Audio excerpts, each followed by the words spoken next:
والے ہیں جو اللہ سے ملاتے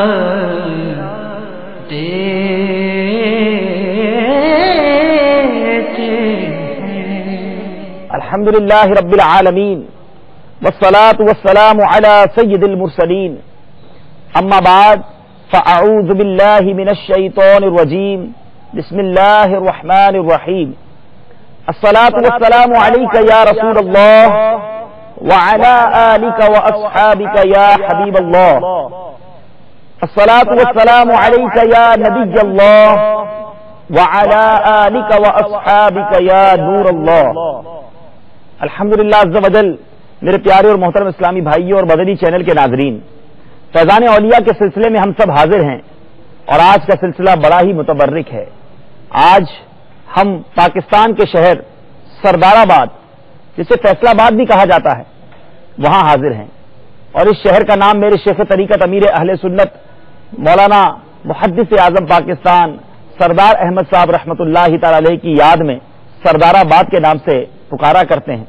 اور آج سردار آباد کے اسی مبارک مقام پر ہم موجود ہیں جہاں محدث اعظم پاکستان مفتی محمد سردار احمد رحمۃ اللہ تعالی علیہ کا مزار پر انوار ہے۔ آپ کے مزار کے بالکل قریب بیٹھ کر مدنی چینل کے ناظرین کے لیے آج ہم فیضان اولیاء کا سلسلہ لے کر حاضر ہوئے ہیں۔ الحمدللہ پچھلے سلسلے میں بھی ہم نے حضور محدث اعظم پاکستان رحمۃ اللہ تعالی علیہ کی زندگی کے واقعات سنے تھے، آپ کی ولادت کے بارے میں سنا کہ کس سن میں آپ کی ولادت ہوئی، آپ نے اپنی ابتدائی ایام کیسے گزارے، آپ کا بچپنا کتنا پیارا تھا، آپ نے تعلیم کیسے حاصل کی، کن کن بڑے بزرگان دین رحمت اللہ تعالی علیہ مجمعین کے دربار میں آپ نے تعلیم حاصل کی، اور اس کے بعد آپ کے حلم، آپ کی عاجزی، آپ کی سادگی، آپ کے خوف خدا، آپ کی عبادت کے بارے میں سنا۔ آج مزید آپ کی زندگی کے دیگر پہلوؤں کی طرف انشاءاللہ ہم غور کریں گے، کچھ بات چیت کریں گے اور سمجھنے کی کوشش کریں گے کہ حضور محدث اعظم پاکستان کیسے بنے، اور آج جن کے مزار پر انوار پر ہم موجود ہیں ان کے کیا کیا فیوز و برکات ہیں، ان کی زندگی کے کیا کیا اوصاف ہیں۔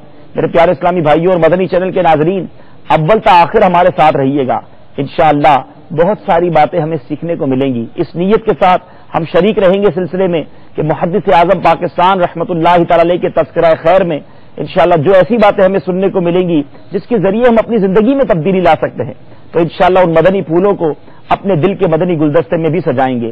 آج انشاءاللہ مدنی چینل کے ناظرین محدث اعظم پاکستان مولانا سردار احمد صاحب رحمۃ اللہ تعالی علیہ کا تذکرہ خیر بھی سنیں گے اور آپ کے مزار کا دیدار بھی کریں گے، تو اول تا آخر ہمارے ساتھ شامل رہیے۔ اس سے پہلے کہ آپ کی سیرت کا مزید تذکرہ کیا جائے، حسب معمول درود پاک کی فضیلت پر مشتمل ایک حدیث پاک سنتے ہیں۔ حضرت سیدنا ابو درداء رضی اللہ تعالی عنہ سے روایت ہے کہ میٹھے میٹھے مصطفیٰ صلی اللہ تعالی علیہ وسلم نے ارشاد فرمایا، جو شخص صبح و شام مجھ پر 10 بار درود شریف پڑھے گا، بروز قیامت میری شفاعت اسے پہنچ کر رہے گی۔ سبحان اللہ۔ میرے پیارے اور محترم اسلامی بھائیوں اور مدنی چینل کے ناظرین، صبح و شام 10 بار درود پاک پڑھنے میں وقت ہی کتنا لگتا ہے، اپنی عادت بنائیں، جس قدر ہو سکے درود پاک کی کثرت اپنے معمول میں شامل کر لیجئے، محبت اور شوق کے ساتھ دنیا بھر میں آپ جہاں کہیں ہمارے ساتھ موجود ہیں، آئیے سرکار دو عالم صلی اللہ تعالی علیہ وسلم کی ذات والا تبار پر درود پاک کا نذرانہ پیش کر لیجئے۔ صلو علی الحبیب صلی اللہ تعالی علی محمد صلی اللہ علیہ وسلم۔ میرے پیارے اور محترم اسلامی بھائیوں، جو تذکرہ محدث اعظم پاکستان ہم سنتے چلے جا رہے ہیں، آپ کی شان و عظمت دل میں مزید بڑھتی چلی جا رہی ہے، اور یقین جانیے ہم جیسا کمزور انسان، اگر میں یہ کہوں تو غلط نہ ہوگا کہ مجھ جیسا گناہگار انسان حضور محدث اعظم پاکستان کے کیا اوصاف بیان کرے۔ یہ تو انہی کی کرم نوازی ہے کہ اپنے دربار میں بیٹھ کر اپنا تذکرہ کرنے کی سعادت عطا فرمائی۔ آپ تو اس قدر بڑی شان والے ہیں کہ آپ کو محدث اعظم پاکستان کہا جاتا ہے، آپ علم کے سمندر ہیں۔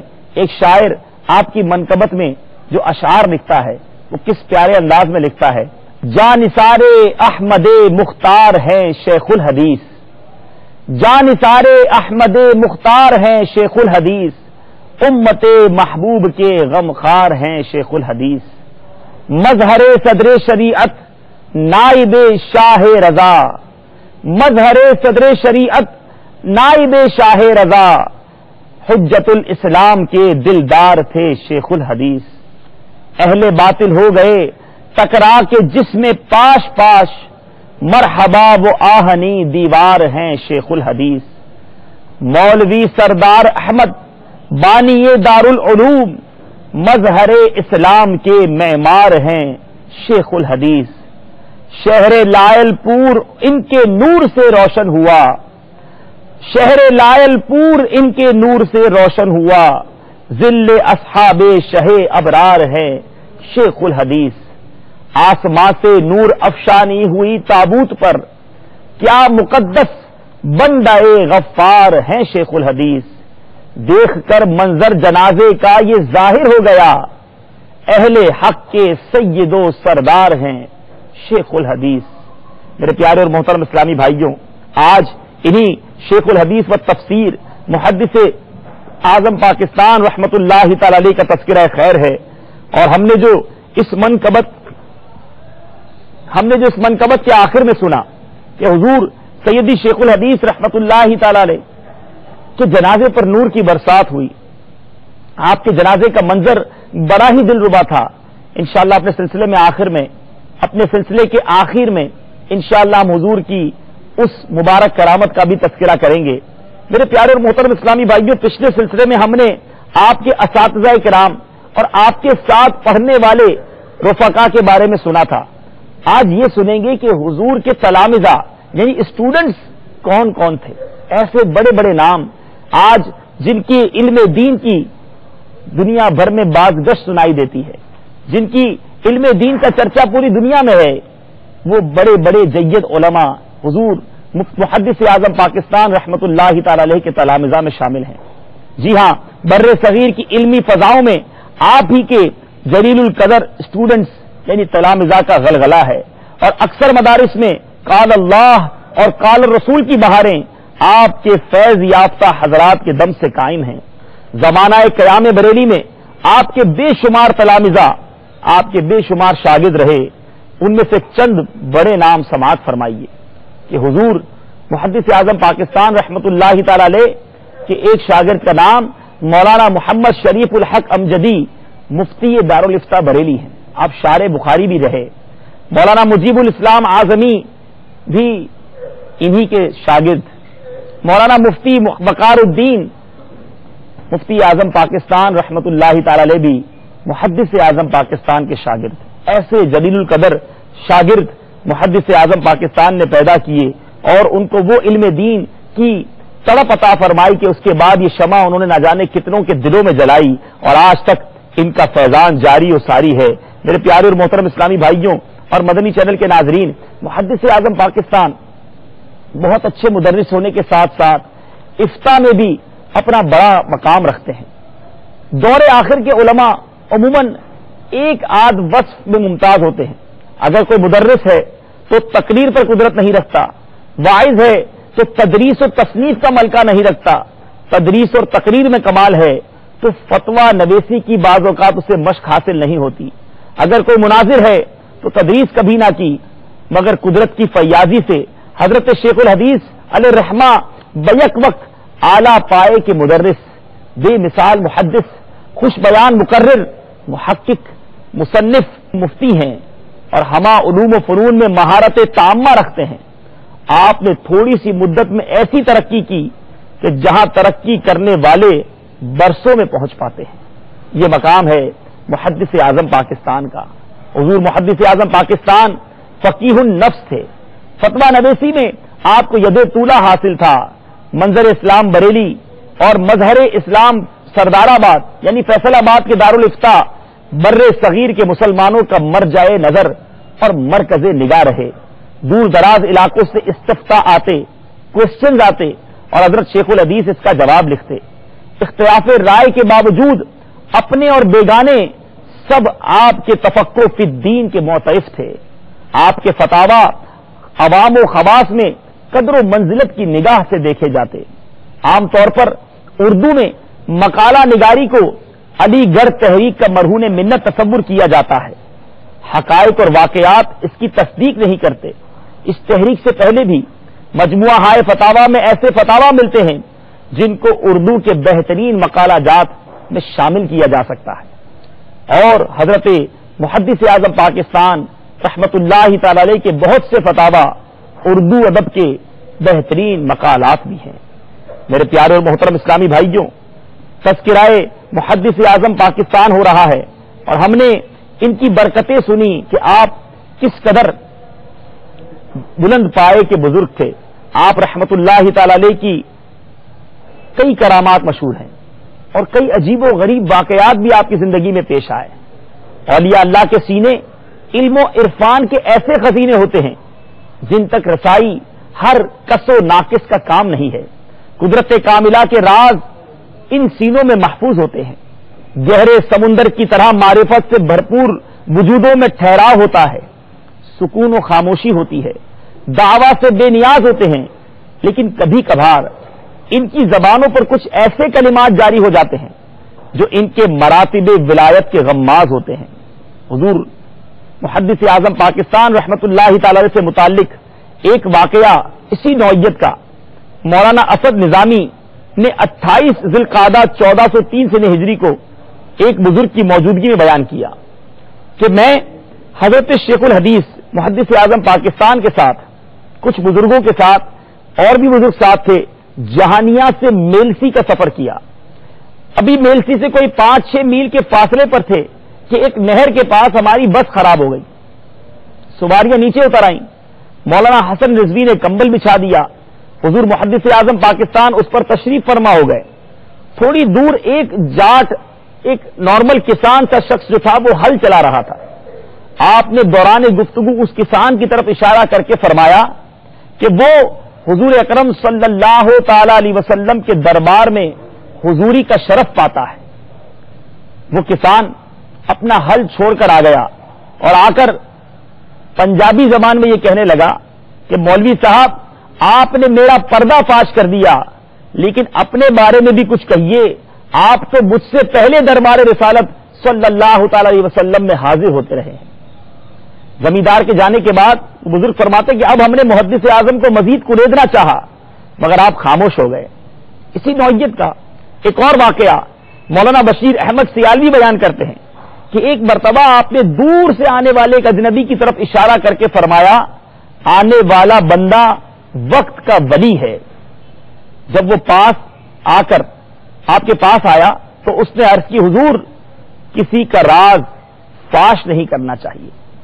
اے میرے پیارے اور محترم اسلامی بھائیوں اور مدنی چینل کے ناظرین، غور تو کیجئے، اللہ والے ہی اللہ والوں کو پہچانا کرتے ہیں، اور الحمدللہ یہ مرتبہ محدث اعظم پاکستان رحمت اللہ تعالی علیہ کا ہے کہ آپ کی زندگی میں بے شمار ایسے واقعات لوگوں نے دیکھے، بے شمار آپ کی زندگی کے ایسے اوصاف دیکھے کہ لوگوں کی زبان پر جاری ہو گیا کہ ولی کامل، اور اگر کسی ولی صفت شخصیت کا دیدار کرنا ہو تو محدث اعظم پاکستان کا دیدار کیا جائے۔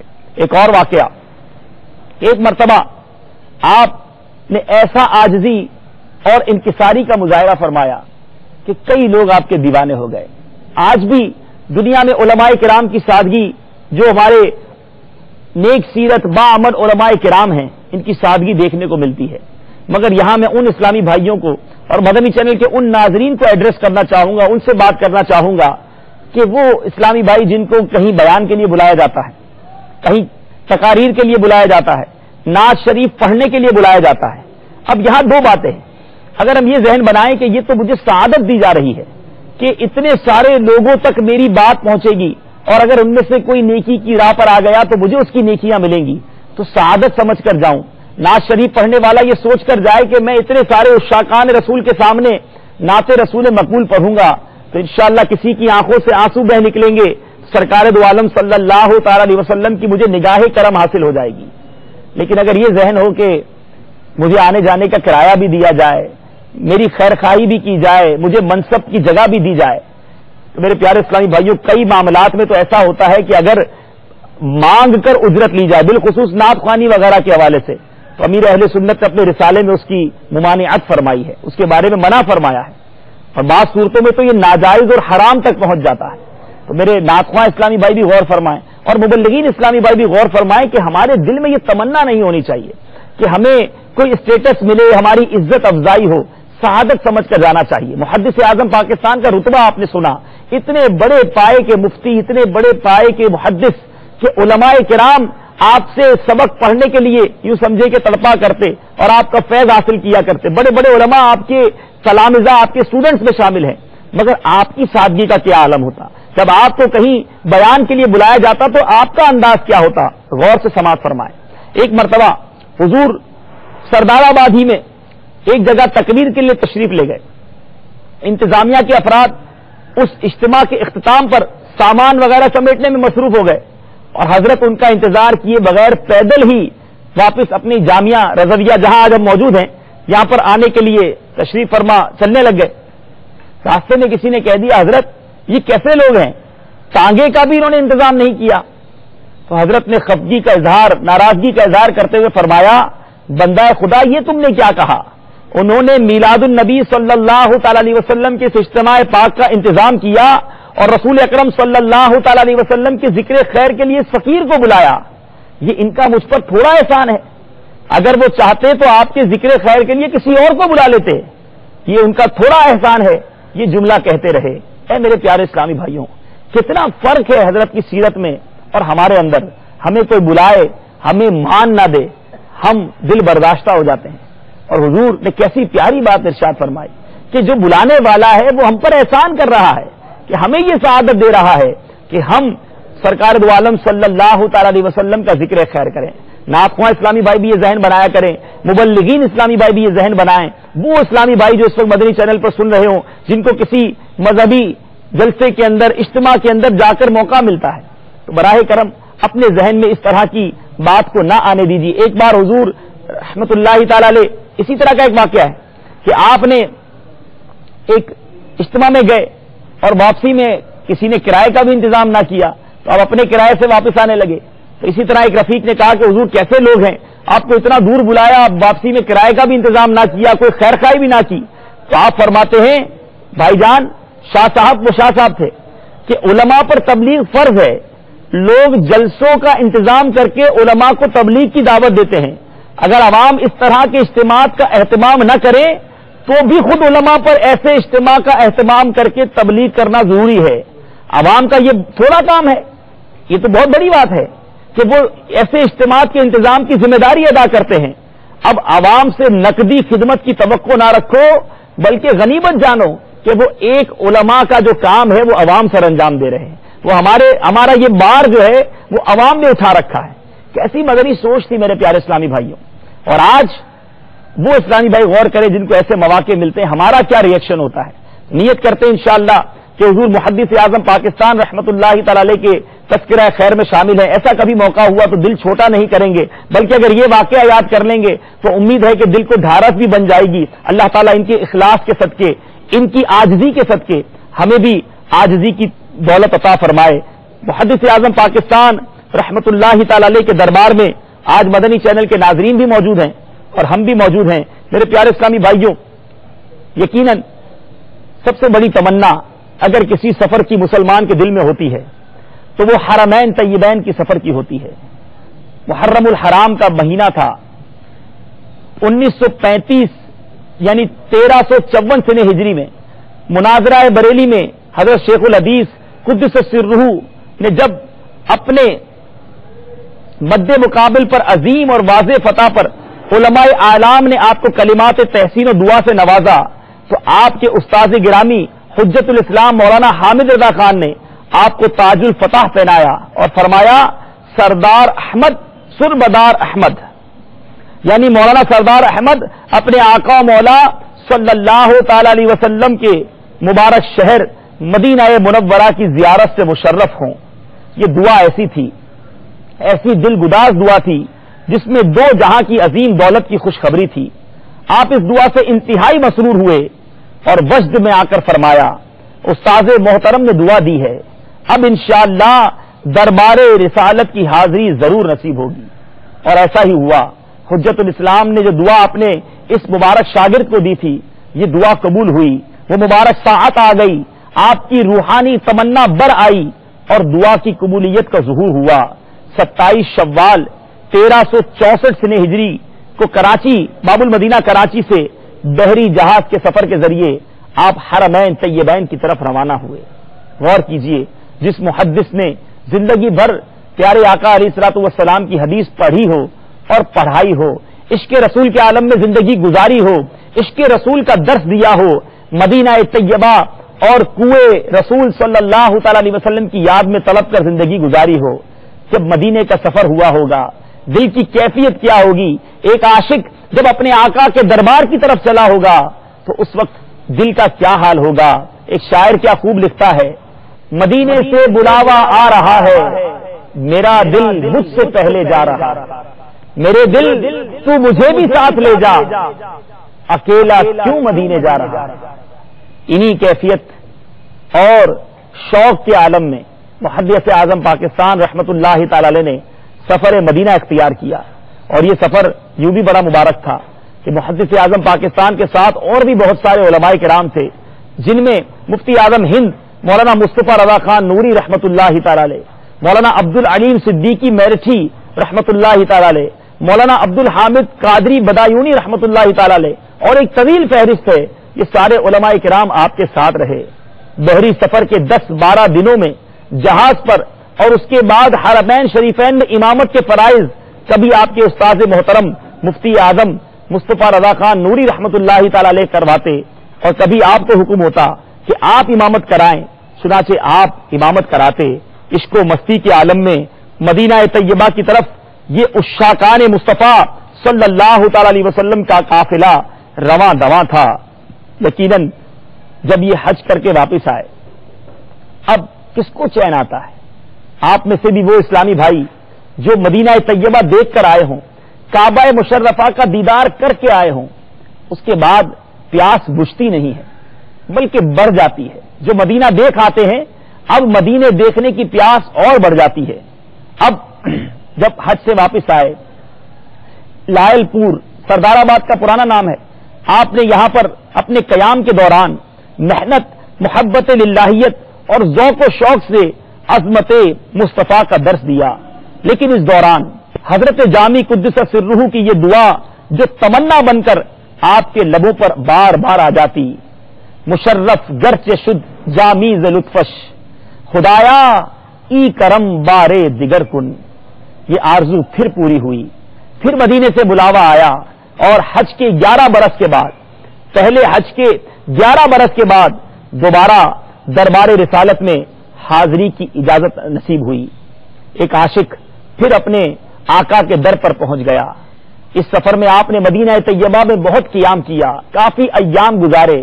کئی بار ایسا آیا کہ آپ کی واپسی کا وقت آیا تو ایک عربی شخص نے آپ سے کہا کہ ہمارے یہاں جب کوئی مہمان آتا ہے تو ہم اسے کہتے ہیں کہ تھوڑا وقت اور گزار لو، تھوڑا وقت اور رک جاؤ، تو آپ بھی مدینے میں اور رک جائیے۔ اس شخص کا یہ کہنا تھا کہ محدث اعظم پاکستان کی آنکھوں سے آنسو روانہ ہو گئے کہ آقا کے در کو چھوڑ کر کہاں جاؤں گا۔ ایک شاعر لکھتا ہے نا، پلٹتا ہے جو زائر اس سے کہتا ہے نصیب اس کا، پلٹتا ہے جو زائر اس سے کہتا ہے نصیب اس کا، ارے غافل قضا بہتر ہے یہاں سے پھر کے جانے سے۔ میرے پیارے اور محترم اسلامی بھائیوں، محدث اعظم پاکستان کا دل کیسے چاہتا مدینے چھوڑنے کو۔ آپ نے مدینہ طیبہ پہنچ کر انجمن فدایان رسول صلی اللہ تعالی علیہ وسلم کے حافظ محمد شفیع صاحب کو ایک مکتوب لکھا، اور اس مکتوب میں لکھتے ہیں، دونوں جہاں کے بادشاہ سرکار دو عالم صلی اللہ تعالی علیہ وسلم کے دربار میں حاضری ہے، انہی کی نظر کرم سے یہ سگ اس در عالی تک پہنچا ہے۔ آقا و مولا کا در مل جائے تو اور کیا چاہیے، یہاں تو رحمت ہی رحمت ہے، جنت ہی جنت ہے، برکت ہی برکت ہے۔ مزید لکھتے ہیں، یہاں سے آنے کو دل نہیں چاہتا، موت یہاں آئے تو کیا کہنا، زہ نصیب مگر ہمارا دل ہی کیا ہے، اور ہمارا چاہنا کیا ہے۔ چاہنا تو محبوب خدا کا ہے، اور ان کے چاہے کو، ان کی رضا کو رب تعالی چاہتا ہے، اور ان کی مرضی خدا کی مرضی ہے. اگر فقیر پر ہو تو فقیر کبھی واپس نہ آئے، مگر ہوگا وہی جو دونوں جہانوں کے دولہا چاہیں گے. اللہ اکبر، کیسی وارفتگی ہے، کیسا مدینے سے پیار ہے. اللہ تعالیٰ صدر الشریعہ کی برکتیں ہمیں بھی نصیب فرمائے، ہمیں بھی عشق مدینہ عطا فرمائے. اور جب مدینے پہنچیں تو دل کے یہ تصورات ہوں، دل کی یہ کیفیات ہوں کہ ہم مدینے میں جا کر ہم مدینے سے واپس نہیں آئیں گے اور گلیوں میں قصدن بھٹک جائیں گے.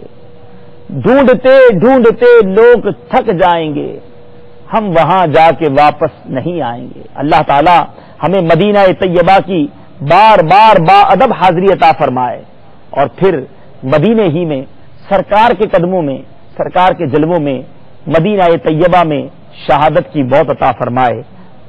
محدث اعظم پاکستان کا تذکرہ خیر ہے. میرے پیارے اور محترم اسلامی بھائیوں، آپ رحمت اللہ تعالی علیہ کی ایک بڑی پیاری کرامت جو مکہ پاک میں ظاہر ہوئی.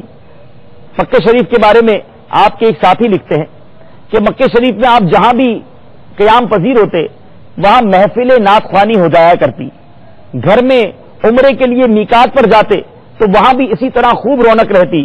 اکثر اوقات نماز عشاء کے بعد اذان فجر سے قبل آپ حرم شریف میں معتکف رہتے اور عموماً خانہ کعبہ کا طواف کیا کرتے. اور ایک بار ایسا ہوا کہ میں طواف کے وقت آپ کے بالکل قریب تھا.